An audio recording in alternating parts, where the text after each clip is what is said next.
Here we are. I turned down here at the next block. Thanks, mister. I'll get off there.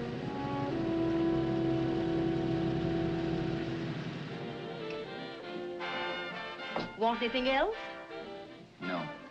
Hey, you. Me? Yeah, you. Which way you heading? East. Too bad. I thought if you was heading north, I might be able to help you out. Pushing the Salt Lake, and I don't like to ride it alone at night. I'm one of those guys that got to talk or I fall asleep. Oh, sure, no, my partner, he's got Lou to keep him company, but I ain't got nobody at all. Where you coming from? West. Yeah, sure, I know, but where, L.A.? Maybe. Got a cousin out in L.A. You don't say. Yeah, he's been out. You're not much of a talker, are you? My mother taught me never to speak to strangers. Oh, a wise guy. So what? Okay, don't get sore. Just trying to be sociable, that's all. Hey, Glamorous. You change for a dime, will you?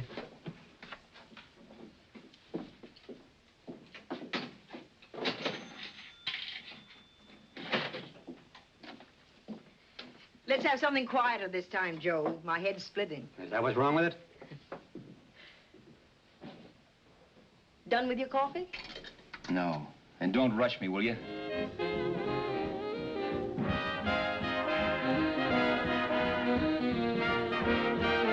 Hey, turn that off. Will you turn that thing off? What's eating you now? Yeah, what's eating you? That music, it stinks. Oh, you don't like it, huh? No, turn it off. Oh, wait a minute, pal. That was my nickel, see? This is a free country. And I play whatever I wanted. Okay. Sure, and if you don't like it, you don't have to listen to it. And you can leave here anytime you want it. Okay, I'm sorry I asked. First good piece played tonight and you don't like it. Some people just ain't got any good taste.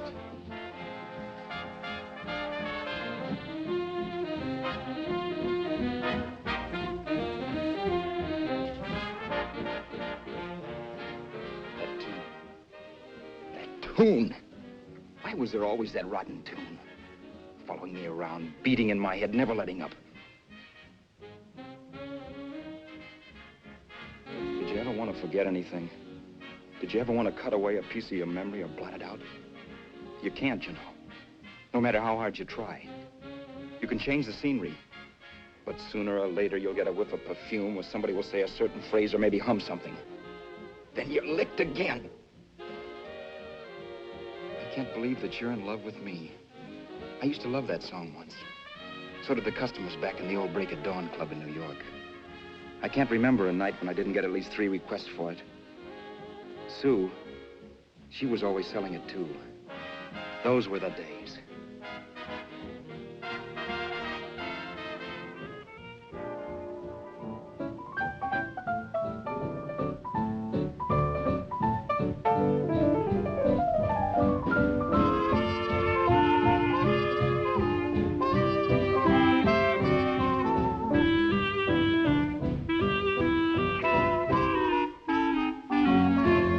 Your eyes of blue, your kisses too, I never knew I can't believe that you're in love with me.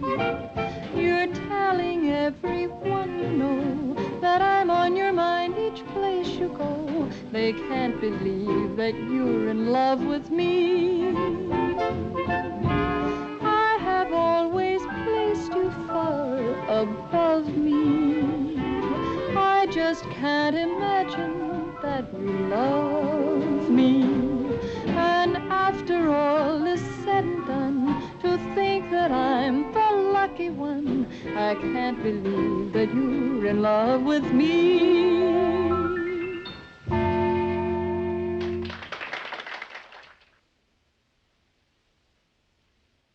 It wasn't much of a club, really. You know the kind. A joint where you could have a sandwich and a few drinks and run interference for your girl on the dance floor. I pounded the piano in there every night from 8 until the place closed up, which usually meant 4 in the morning. A good job as jobs went in those days. Then, too, there was Sue, who made working there a little like working in heaven. But how we felt about each other, well, there was nothing very unusual in that. I was an ordinary healthy guy, and she was an ordinary healthy girl, and when you add those two together, you get an ordinary healthy romance, which is the old story. Sure, but somehow, the most wonderful thing in the world.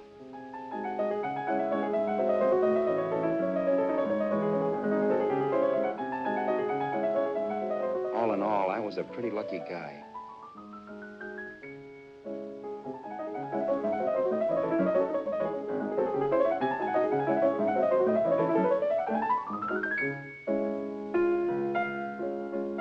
Mr. Paderewski, I presume. It's beautiful. You're going to make Carnegie Hall yet, Al? Yeah, as a janitor. I'll make my debut in the basement. I don't blame you for being bitter, darling, but you mustn't give up hope. Why, someday... Yeah, someday. If I don't get arthritis first. In the meantime, let's blow this trap.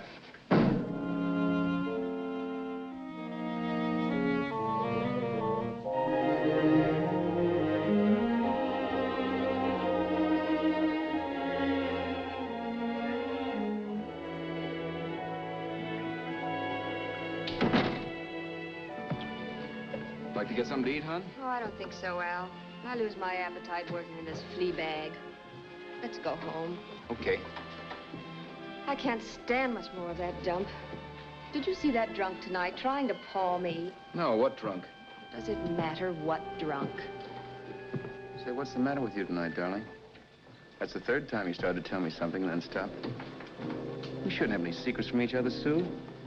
Next week, we're going to make with the ring and the license. You and me will be a team. Yes, that's right. In the Bush League. I don't get you. We've been struck out. It's a funny way to talk, darling. Don't you want to marry me? Al, look, I love you. You know I do, and I want to marry you. But? But not now. Only after we've made good. Sunday, I'm going away. Oh, I know you'll think it's silly. That's why I hesitated to tell you. But I'm going to California. I want to try my luck in Hollywood.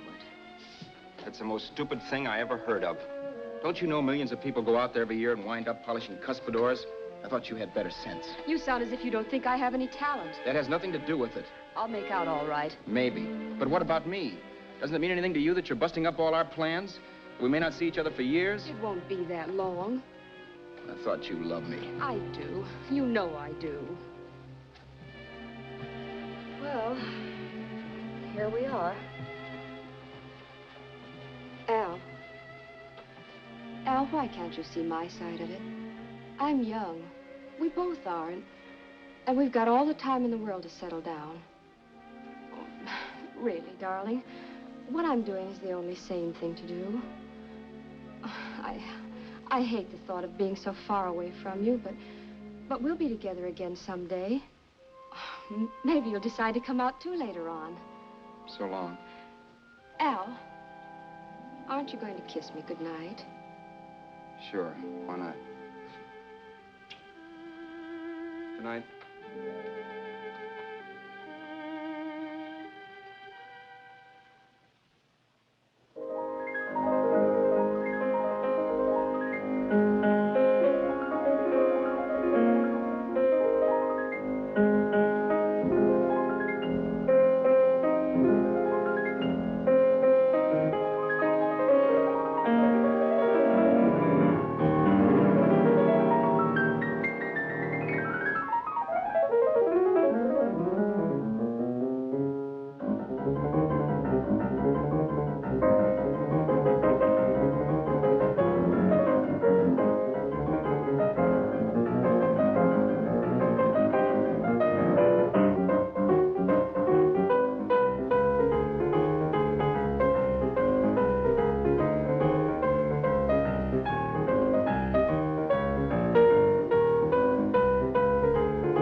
say, Roberts, you hit the jackpot this time. $10. Thanks.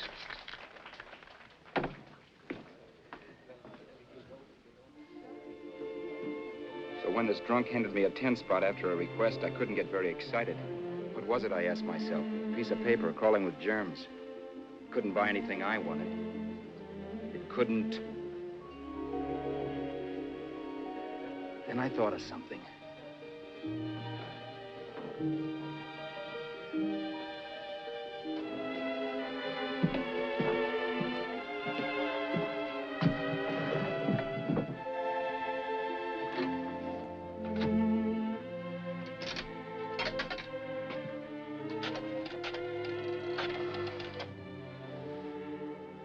Long distance.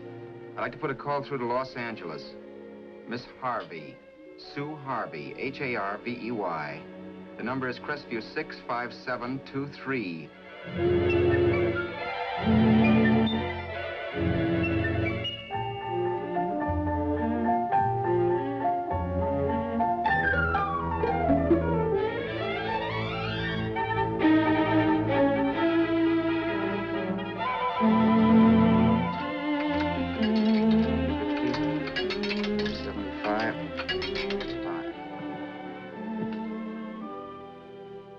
Hello, Sue?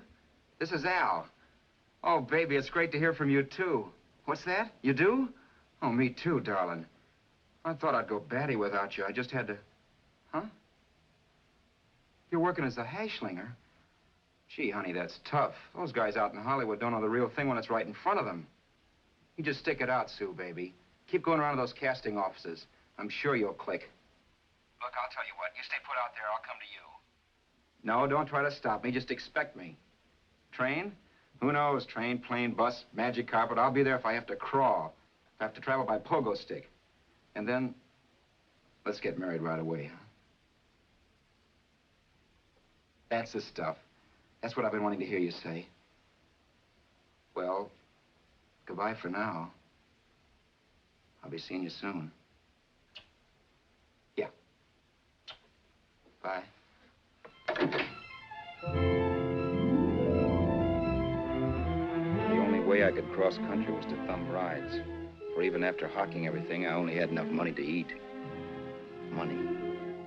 You know what that is. It's the stuff you never have enough of. Little green things with George Washington's picture that men slave for, commit crimes for, die for. It's the stuff that has caused more trouble in the world than anything else we ever invented. Simply because there's too little of it.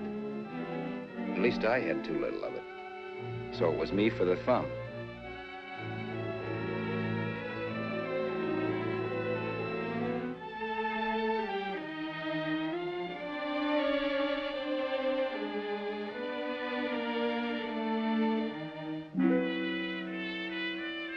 Ever done any hitchhiking?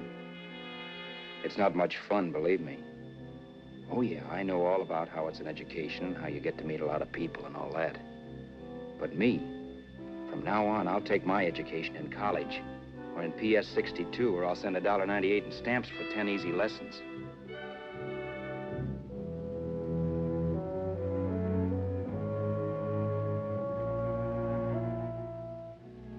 Thumbing rides may save your bus fare, but it's dangerous.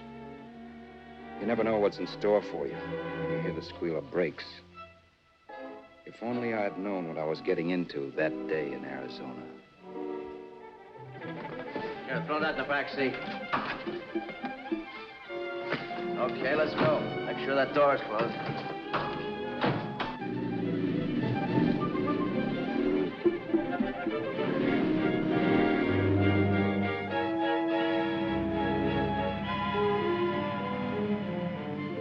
You know, Emily Post ought to write a book of rules for guys thumbing rides. Because as it is now, you never know what's right and what's wrong. We rode along for a little while, neither one of us saying anything. I was glad of that. I never know what to say to strange people driving cars. Then, too, you can never tell if a guy wants to talk. A lot of rides have been cut short because of a big mouth. So I kept my mouth shut until he started opening up. Hand me that little box in the compartment, will you, pal? Hold the wheel, will you?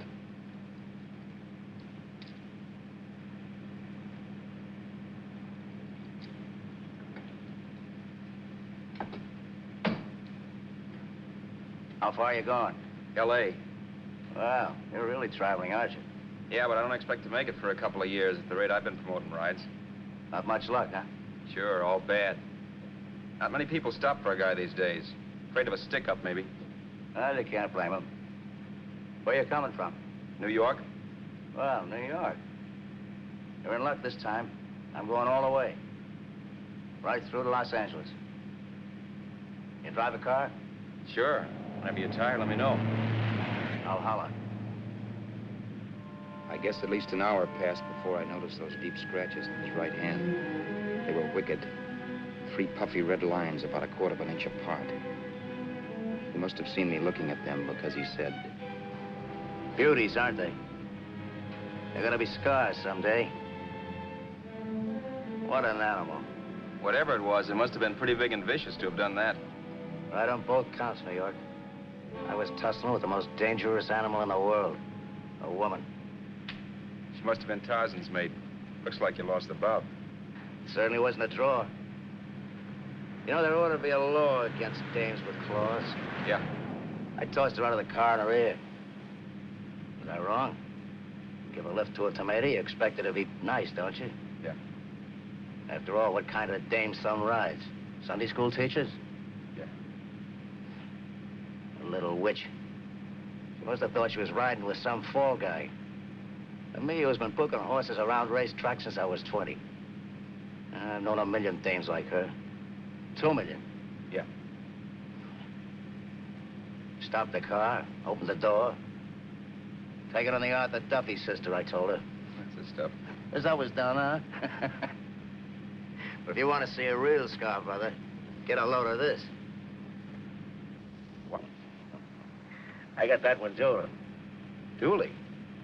Yeah, we're just kidding, of course. My dad owned a couple of Franco-Prussian sabers.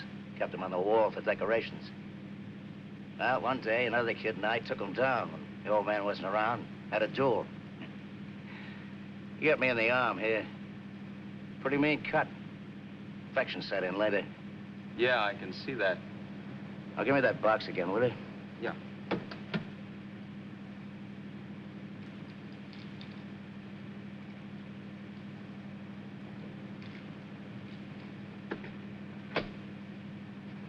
Pain made me lose my head, I guess. Began slashing. Before I knew it, I'd put the other kid's eye out. That was tough. Well, it was just an accident, of course. But you know how kids are. I got scared, decided I was going to run away from home. Old man almost caught me when I was packing my duds. The bloody rag I had wrapped around my wrist hadn't caught his attention. You've seen the bundle for sure. But I beat it when he was phoning for a doctor. That was 15, 16 years ago. I haven't been home since. Pull in there for a bite or something, huh? a bite or something. Brother, was I hungry. I hadn't had anything in my stomach for hours. Yet even with that gnawing in the pit of my belly, I didn't want to be in too big a rush to put on the feed bag. First, I had to make sure this guy knew the score. If I got him down on me, it was goodbye ticket to Hollywood. I'll wait out here for you, mister. If it's the money, don't worry about paying for it. This time it's on me. Well, that's white of you, Mr. Haskell, think nothing of it. You make your first million, maybe you can do the same for me. Come on, New York. I gotta make the West Coast by Wednesday. There's a horse running at Santa Anita named Paradiesical. Means dough to me if I'm on him. We'll make it all right. He did most of the talking during the half hour we were in the place. I ate. He rambled on about his old man, whom we hadn't heard from since he ran away as a kid, and how he happened to become a bookie. And then all about how he got rooked in Miami. One race, 38 grand. They cleaned out my book. How do you like that? That was tough luck. Yeah, and I'm supposed to be the smart guy. Well, you just wait. I'm going back to Florida next season with all kinds of jack. And you watch those stinkers run for cover. Want anything else? No, thanks. I've had plenty.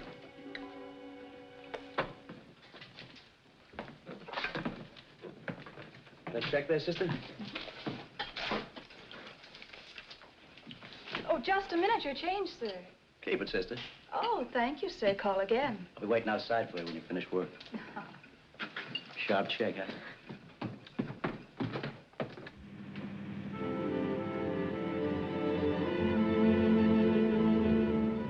drove all that night while Haskell slept like a log.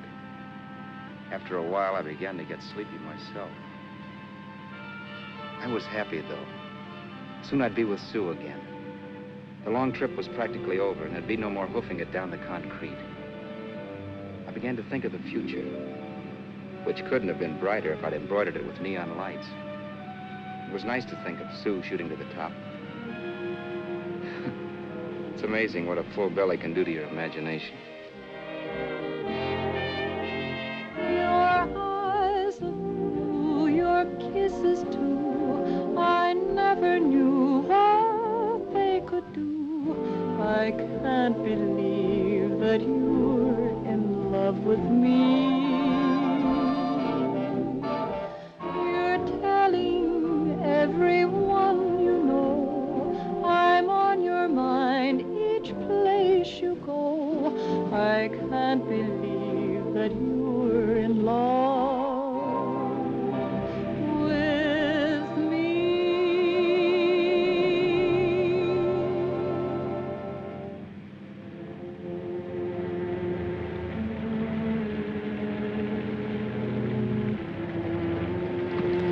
Mr. Haskell. Mr. Haskell. Mr. Haskell, wake up. It's raining. Don't you think we ought to stop and put up the top?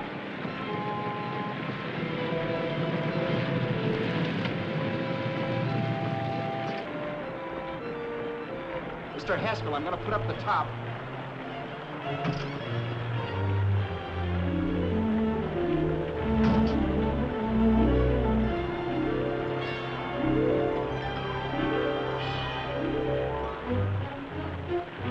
Until then, I'd done things my way. But from then on, something else stepped in and shunted me off to a different destination than the one I had picked for myself. For when I pulled open that door... Mr. Haskell, what's the matter? Are you hurt? Are you hurt, Mr. Haskell? Start your sermon. I'll listen to it. But I know what you're going to hand me even before you open your mouths. You're going to tell me you don't believe my story of how Haskell died and give me that don't make me laugh expression on your smug faces. I saw at once he was dead, and I was in for it. Who would believe he fell out of the car? Why, if Haskell came too, which of course he couldn't, even he would swear I conked him over the head for his dough. Yes, I was in for it. Instinct told me to run, but then I realized it was hopeless. There were lots of people back down the road who could identify me. That gas station guy and the waitress. I would be in a worse spot then, trying to explain why I beat it. The next possibility was to sit tight and tell the truth when the cops came. But that would be crazy. They'd laugh at the truth. And I'd have my head in a noose. So what else was there to do but hide the body and get away in the car? I couldn't leave the car there with him in the gully. That would be like erecting a tombstone.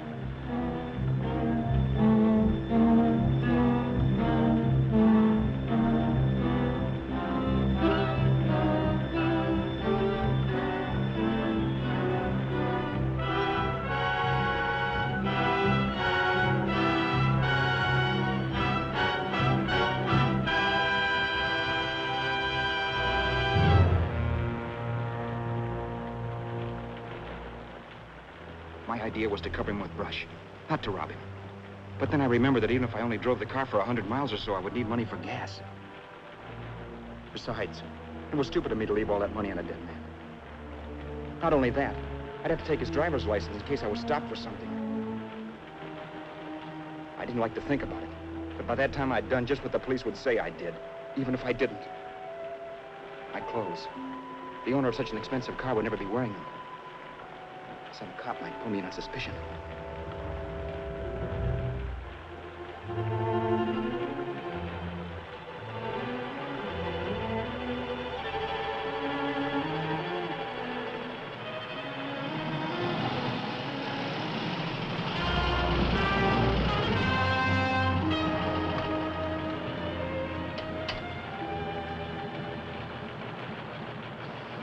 Hey, you, this your car?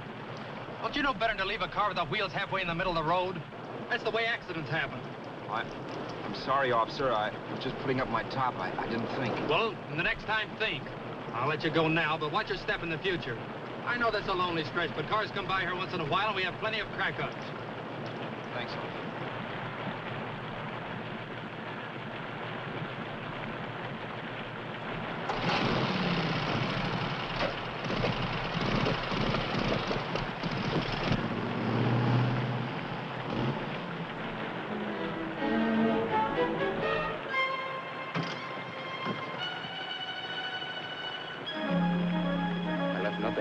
could give me away as Roberts. If they found a dead man in the gully now, it would be me.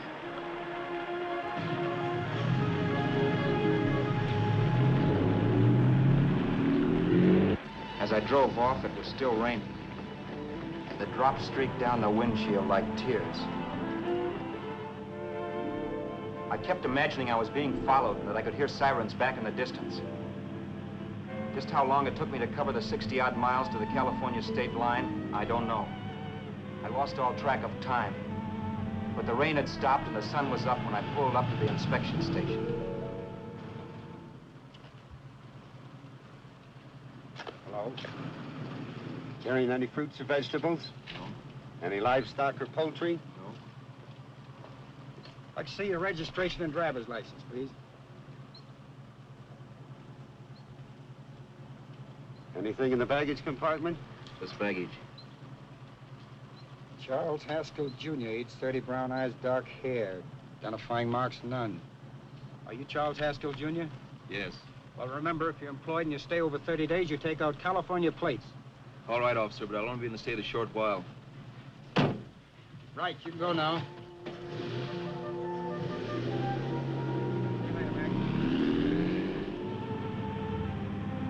I couldn't drive any farther without some sleep. Cops or no cops, I knew I had to hit the hay and hit it hard. I was dead tired.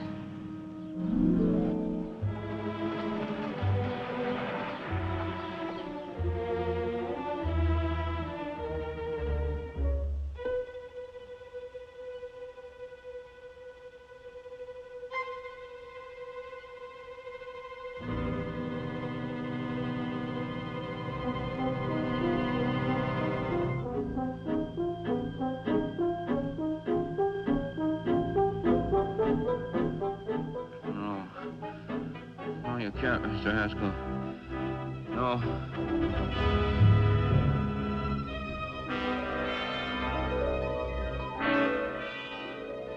Mr. Haskell, you can't die. Don't think I did it. No, Mr. Haskell. No. No.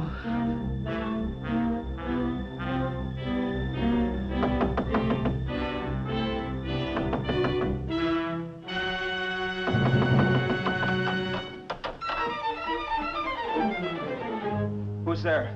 It's the maid. Can I come in and clean? Later. In a half hour. All right, sir.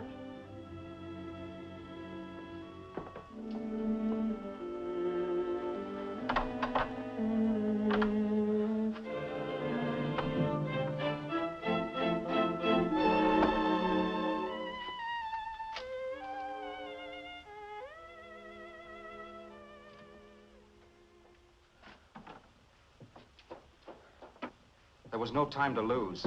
Every minute I had to be Charles Haskell was dangerous. And I'd have to be Charles Haskell until I got to some city where I could leave the car and be swallowed up.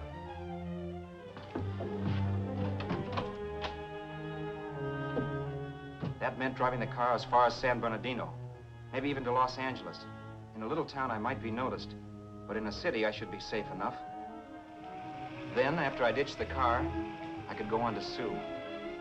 But those 5 minutes at the state line made me realize it might be a good idea to find out a little bit about Mr. Haskell. Then, if anybody asked me questions, I could give the right answers. The first thing I found out was that I had $768.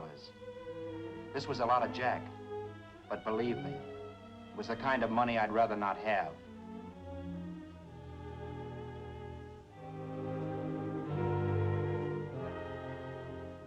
And then I found out from a letter Haskell was carting around in his bag that he wasn't the open-handed, easygoing big shot who went around buying dinners for strange hitchhikers. Before I got done reading it, I saw him more as a chiseler. It was written to his old man in California, the one he hadn't seen in so many years. In it, Haskell posed as a salesman of hymnals, of all things. It was easy to see where Haskell expected to raise a new stake for his book in Miami by rooking his old man. That was about all I found out from his effects, and it was enough. I told myself, maybe old man Haskell was lucky his son kicked off. He would never know it, but it saved him from taking a flyer in sacred literature preferred.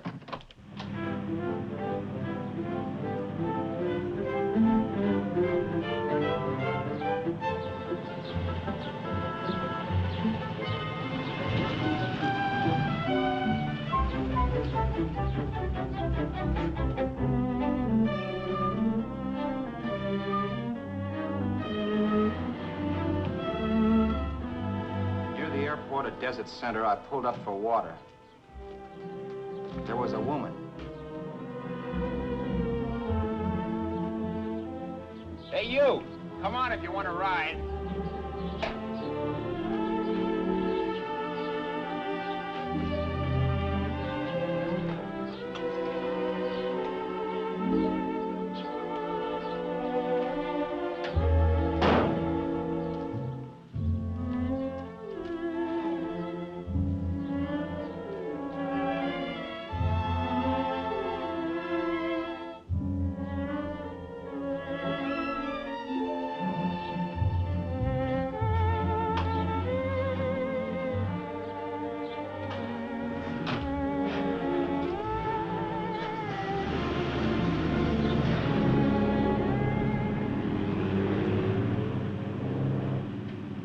How far are you going? How far are you going? That took me by surprise, and I turned my head to look her over. She was facing straight ahead, so I couldn't see her eyes. But she was young, not more than 24. Man, she looked as if she'd just been thrown off the crummiest freight train in the world. Yet, in spite of this, I got the impression of beauty.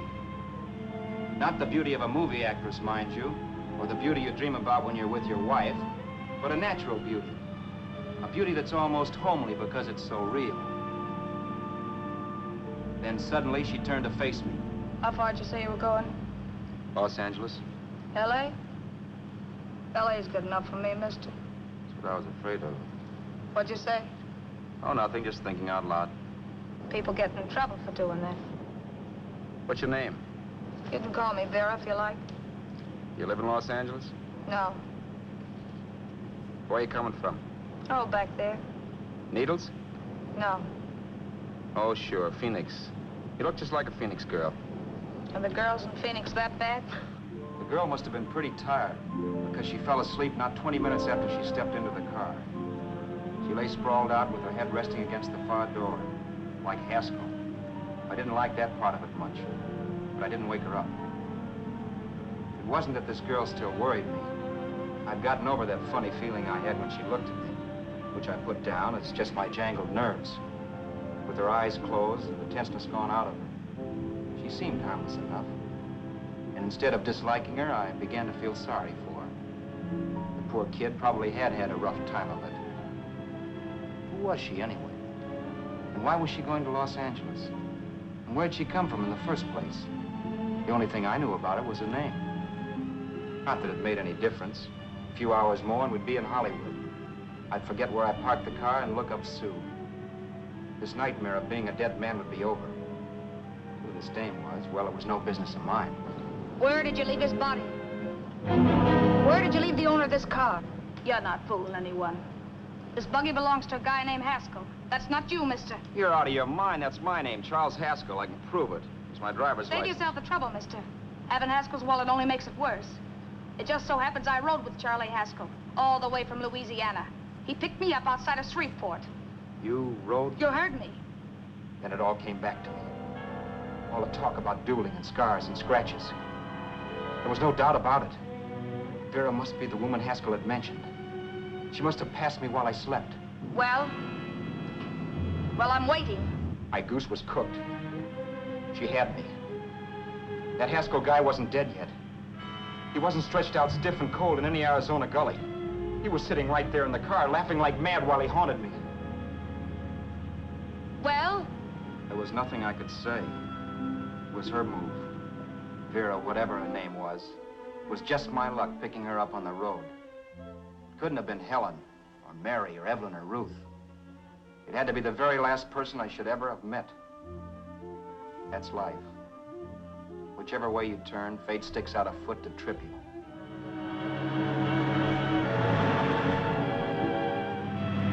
I told her her everything, but she didn't believe my story. I should have saved my breath. That's the greatest cock and bull story I ever heard. So he fell out of his car. Say, who do you think you're talking to, a hick? Listen, mister, I've been around, and I know a wrong guy when I see one. What'd you do, kiss him with a wrench? Now, wait a minute. What I told you was true. You see, that's why I had to do it. You think I killed him? Well, the cops would have thought so, too. Yeah, well, maybe they still think so. What makes you so sure I'll shut up about this? Girl, I'm innocent. Give me a break, will you? It won't do me any good having you pinched. The cops are no friends of mine. Now, if there was a reward, but there isn't. Thanks. Don't thank me yet. I'm not through with you by a long shot. Let's see that roll.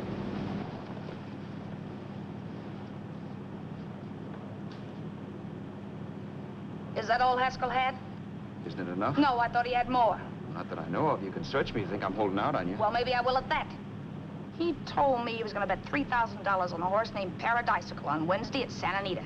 He was stringing you along. He meant 300. Maybe. Sure, $3, 300. He was a piece of cheese, a big blowhard. Listen, mister, don't try and tell me anything about Charlie Haskell. Remember, I knew him better than you did. Okay, then you knew he was a four-flusher. That explains the $3 bet. I'm not so sure he didn't have that $3,000.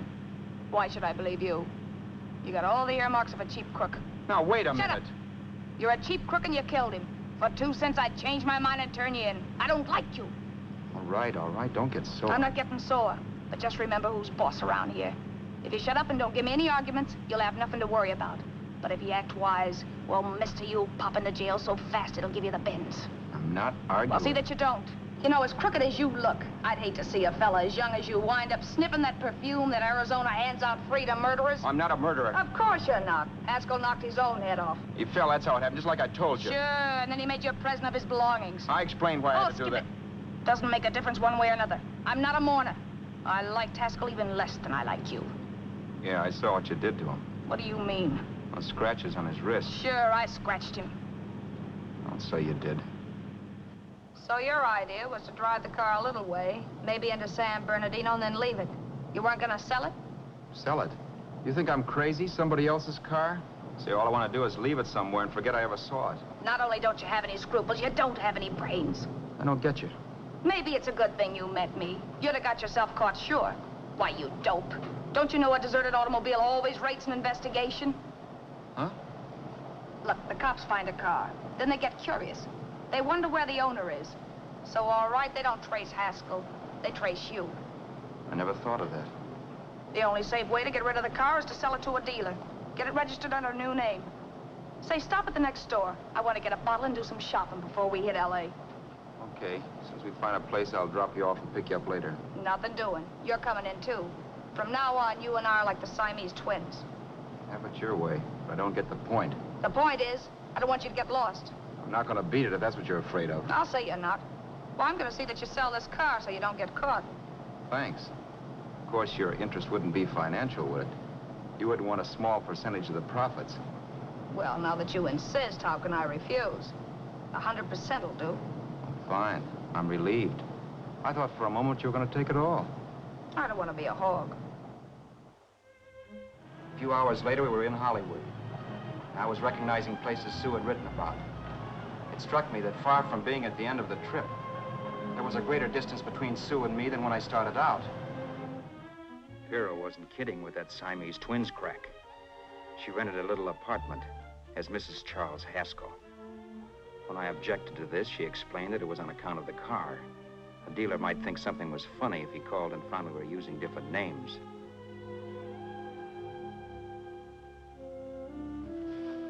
Home, sweet home. Yeah. Not bad, either.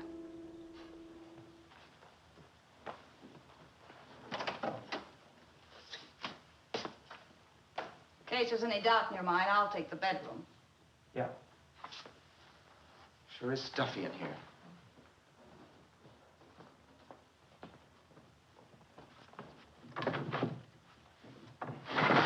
Keep the window shut. Okay. The old crow downstairs said there's a folding bed behind this door.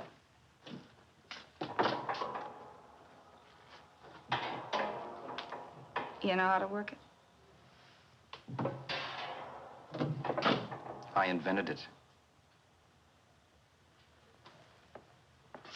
Some joint. One can't have everything.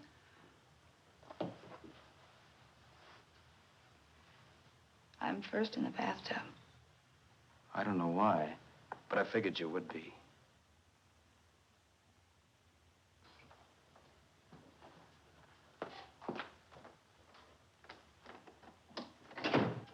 Boy, oh boy. Sure feels good to be clean again. I must be 10 pounds lighter. You must be. Well, hitching rides isn't exactly the way you keep your schoolgirl complexion. I wish that guy with the sax would give up. Gets on my nerves. Forget it. Have a drink.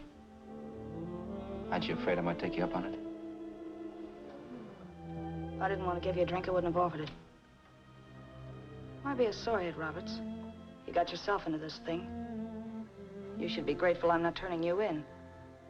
Why, if I wasn't regular, you'd be in the pen this minute, being photographed, fingerprinted, and being pushed around by the cops. So cheer up. Get rid of that long puss. Or is your conscience bothering you?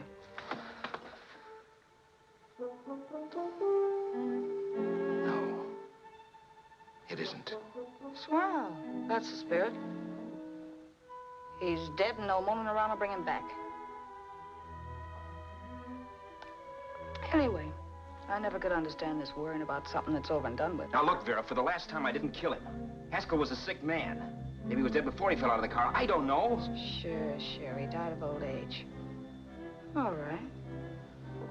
So if it'll make you sociable, you didn't kill him.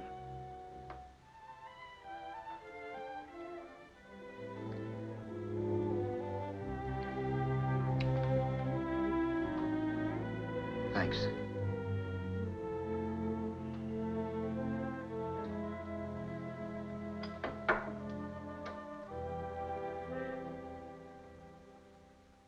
We're out of liquor, Roberts.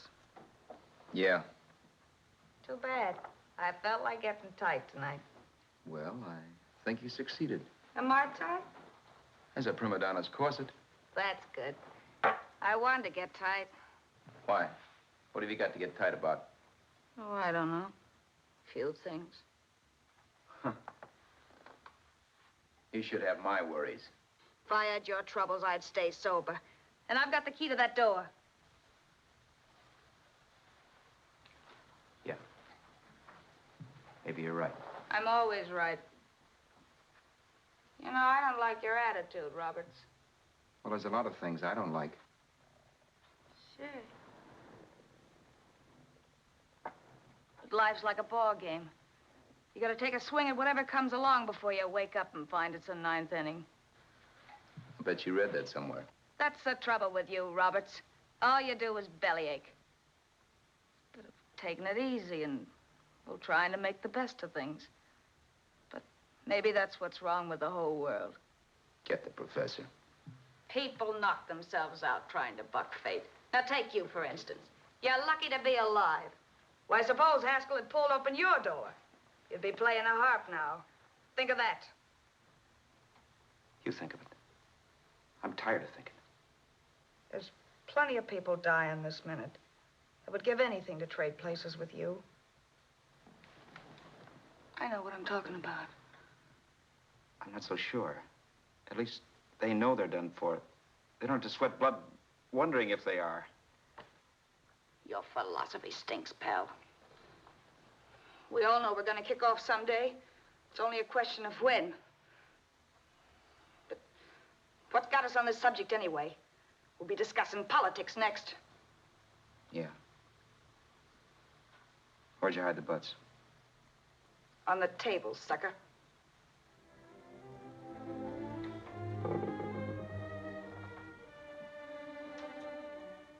We bored each other with conversation for a couple of hours longer. Every 5 minutes, one of us was wishing we had another bottle or a radio or something to read. Then finally, we ran out of chatter. I know it's only 11 o'clock, but I want to get up early and make the rounds of the used car lots. No hurry about that. We got all the time in the world. Maybe you have, but if you think I want to stay cooped up in this place any longer than I have to, you're batty. It's not a bad place. Pay plenty for diggings like this in New York. I wouldn't like it if it was the Ritz.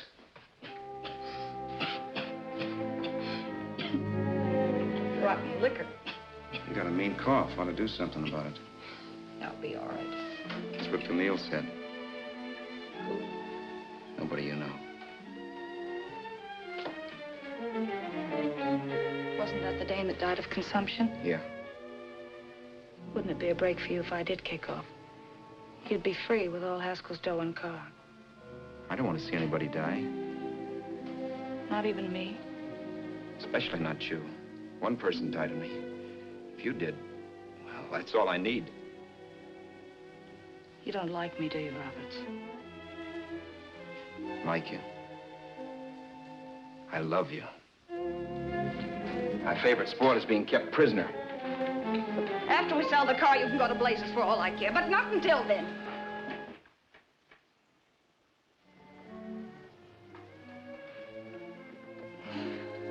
I'm going to bed.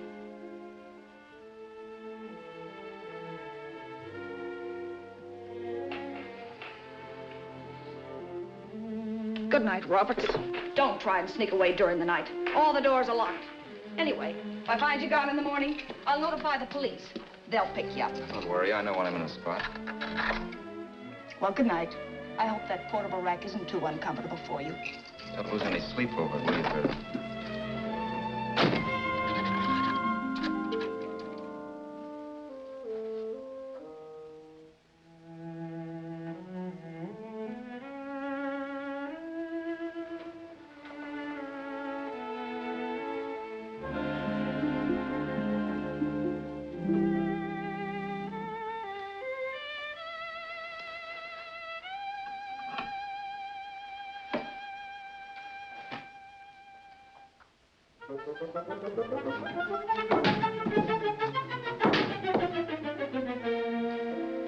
Crestview.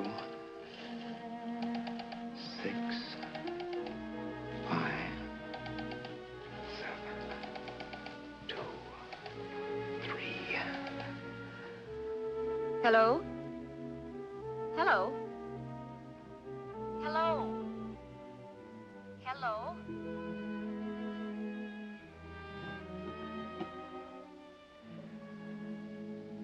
No. Not yet, darling. Tomorrow. Maybe. If this were fiction, I would fall in love with Vera, marry her, and make a respectable woman of her.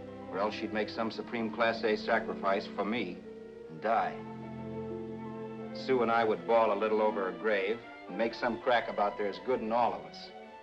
But Vera, unfortunately, was just as rotten in the morning as she'd been the night before.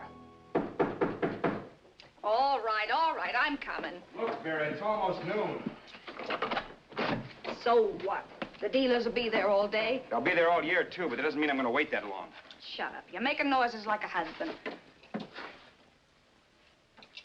Well, do I rate a whistle? You sure do, but let's go. Let's go, let's go. I spent $85 and 2 hours preparing bait, and all you can say is let's go. Come on.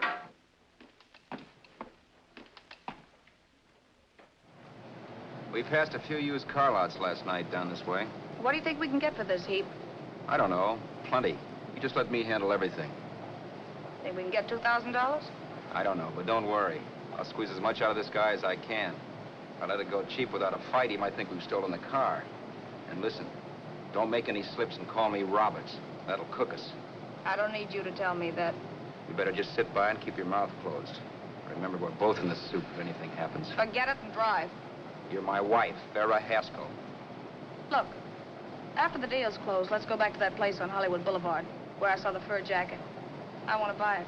After the deal's closed, I'm saying goodbye to you. That's right, I forgot. I guess I'm getting kind of used to you. Well, that's a habit you can start breaking. Let's try this place in the middle of the block.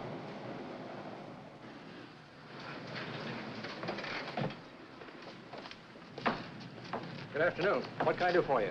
We're interested in selling a car. If the price is right.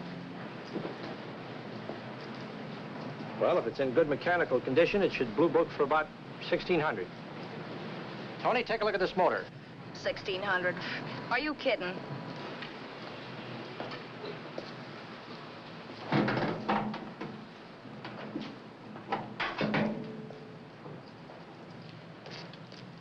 Well, maybe $1,850. Before I let it go for $1,850, I'll wreck it and collect the insurance first.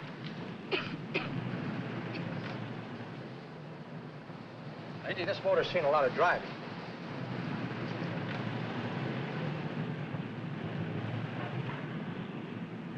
Well, the mechanic inspected the car. We haggled. At last, when we were all worn out, we hit a compromise. His price. Okay, it's a deal. All right, come in. We'll sign the papers. I have the ownership papers right here with me. Look, Vera, in the meantime, will you clean out the dash compartment? There may be some stuff in it. All right, darling. 1,850 bucks. That dirty crook.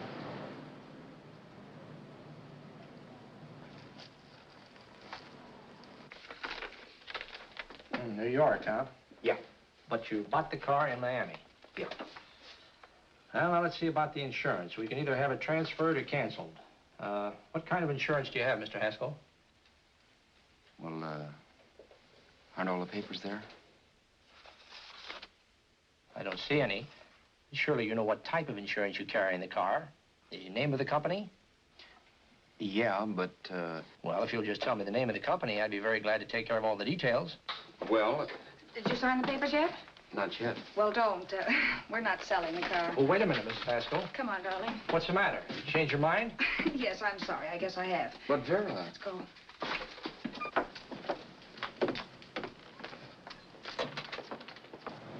You got me out of a tight spot, Vera. But I still don't understand all this. You will in a minute. I almost threw away a gold mine. 1850 isn't to be sneezed at. The car doesn't book for as much as I thought. We're not selling the car. You want to keep it. Now, wait a minute, Vera. You said yourself I wouldn't be safe until the car was in someone else's name. I'd like to be free of this mess when I go. That's just it, Roberts. You're not going. There's a drive-in at the next corner. Pull in there and we'll get a bite to eat. And I'll explain. What is this, another one of your brilliant ideas?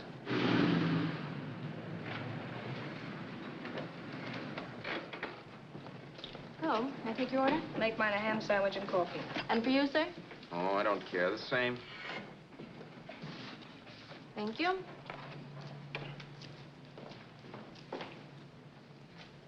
Get this, Vera. I've been pretty patient so far. I've done everything you asked me to do, but no more. Shut up. You've taken Haskell's money. And you can have the dough we get from selling the car. But you're not going to keep me a prisoner. It's a good thing I bought the paper. Take a look at that. Vera, I'm in no mood. Read that.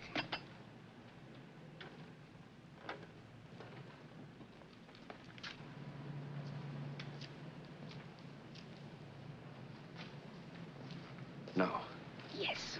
No, I won't do it. Yes, you will. You think I'm crazy? It's impossible, I tell you. Excuse me.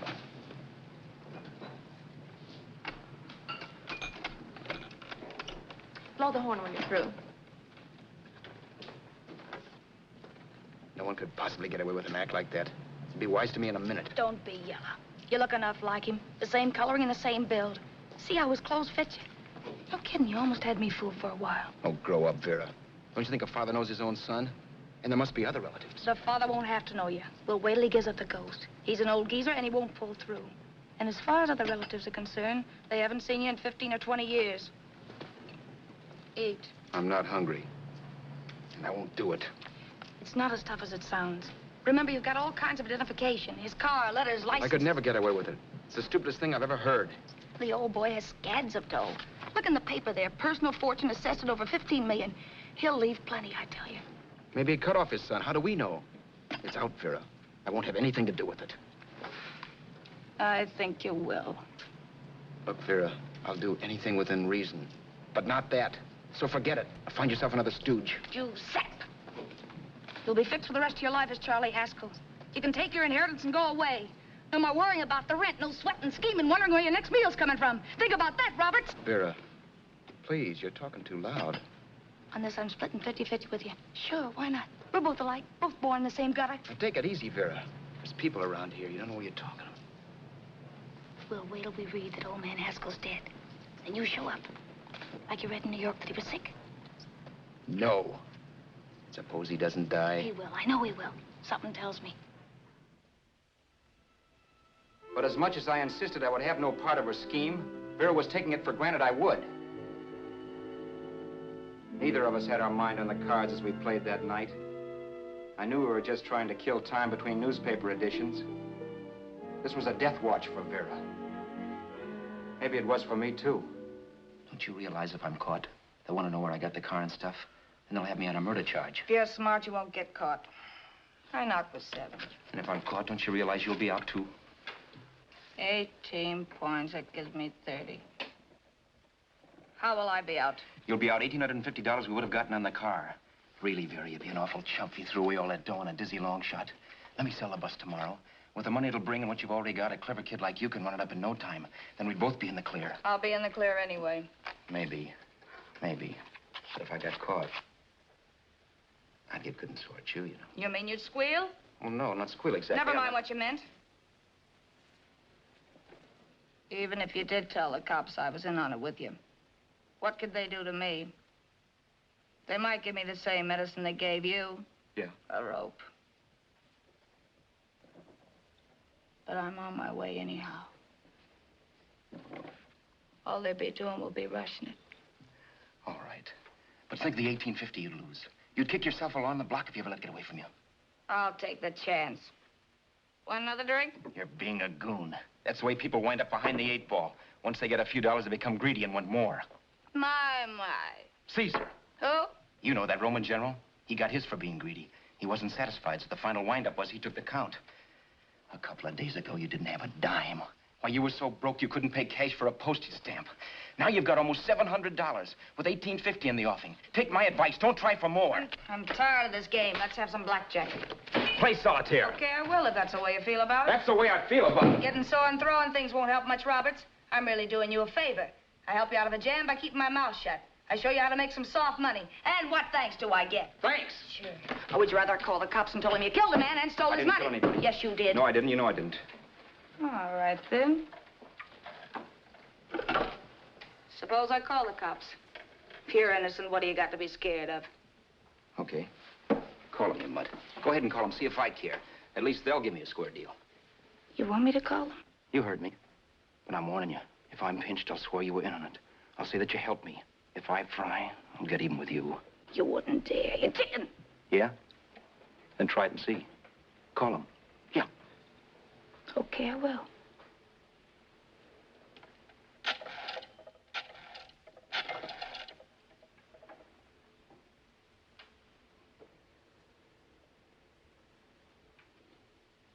Information? I want the number of the Hollywood police station. Okay, I got it. Thanks. Wait a minute, Vera. You wouldn't do that. Well, wouldn't I? Give me that and I'll show you if I would. Take it easy now. Let's talk this over. This was early in the evening, and the conversation, while hectic, was at least pitched low. But as the minutes passed, and more obstacles to her plan popped into my head, the air got blue. Each word coming from our lips cracked like a whip. I reminded her that as Charles Haskell, I didn't even know my mother's name, where I'd gone to school, the name of my best friend, whether I had an Aunt Emma or not, my religion, and if I'd ever owned a dog. I didn't even know what my middle initial stood for. I also pointed out that the real Haskell had a scar on his forearm. His people never saw that scar. He told me he ran away right after putting out the kid's eye. Yeah, but his father knew he was cut. It'd have to be some kind of a mark. So what? The old man's dead, or will be. I hope by tomorrow morning's papers. Anyway, you could cut yourself a little, couldn't you? Boy, for that kind of dough, I'd let you cut my leg off. You're drunk and you're crazy mad, Vera. Turn me in if you want to, but I won't get mixed up in this. Besides, how do we know? Haskell was such a phony. Maybe he wasn't the man's son at all. Maybe he just dreamed it up. Well, dream it or not, you won't be dreaming when the law taps you on the shoulder. There's a cute little gas chamber waiting for you, Roberts. And I hear extradition to Arizona's a cinch. Where's that phone? Vera! Leave me alone. Vera! Here. I want a phone. Call police. I hate you, yellow stinker. You leave me alone. I'll let you alone when you promise to leave the phone where it is. You're drunk. You don't know what you're doing. You're hurting me. Will you promise? All right.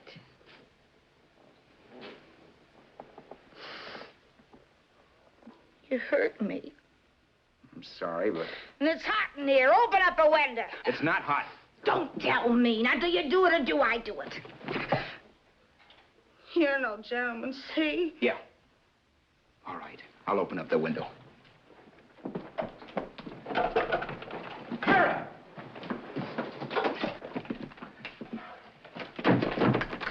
Vera, open the door. Please open the door. Vera, open the door. Don't use the phone. Listen to me. I don't like you, Roberts. You're no gentleman, see?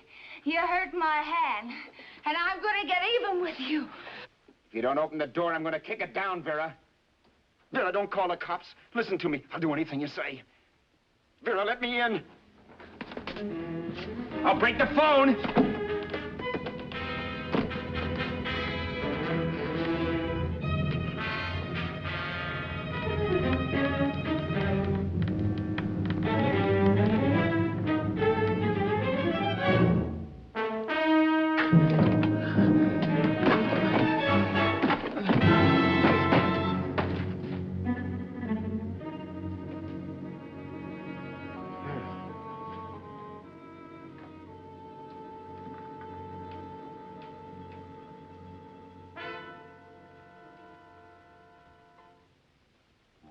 The world is full of skeptics. I know. I'm one myself. In the Haskell business, how many of you would believe he fell out of the car? And now, after killing Vera without really meaning to do it, how many of you would believe it wasn't premeditated? In a jury room, every last man of you would go down shouting that she had me over a barrel and my only out was force. The room was still. So quiet that for a while I wondered if I had suddenly gone deaf. It was pure fear, of course. And I was hysterical. But without making a sound. Vera was dead. And I was her murderer. Murderer. What an awful word that is. But I'd become one. I'd better not get caught. What evidence there was around the place had to be destroyed. And from the looks of things, there was plenty. Looking around the room at things we'd bought was like looking into the faces of 100 people who'd seen us together and who remembered me. This was the kind of testimony I couldn't rub out. No. I could burn clothes and hide bottles for the next 5 years. There'd always be witnesses. The landlady, for one. She could identify me. The car dealer, the waitress in the drive-in, the girl in the dress shop, and that guy in the liquor store.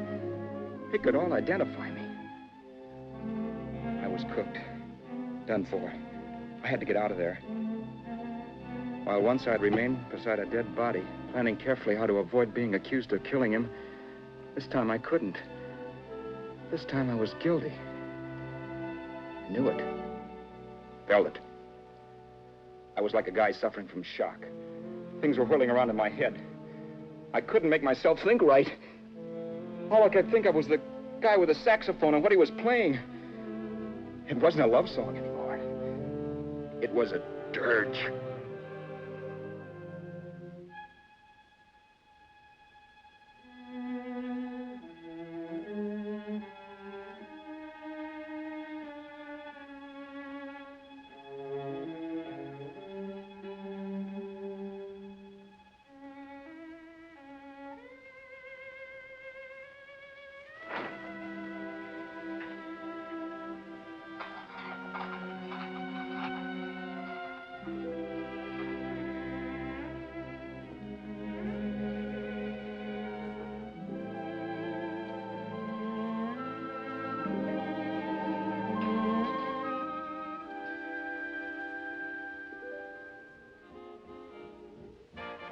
But my problems weren't solved.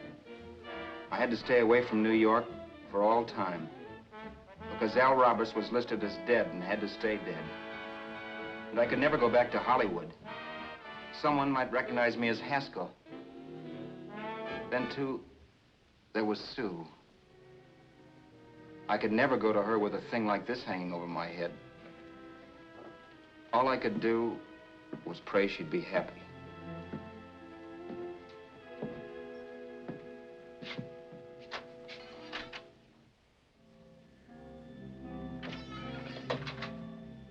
I was in Bakersfield before I read that Vera's body was discovered. And that the police were looking for Haskell in connection with his wife's murder. Isn't that a laugh? Haskell got me into this mess, and Haskell was getting me out of it. The police were searching for a dead man. I keep trying to forget what happened and wonder what my life might have been if that car of Haskell's hadn't stopped. But one thing I don't have to wonder about. I know. Someday a car will stop to pick me up that I never thumbed.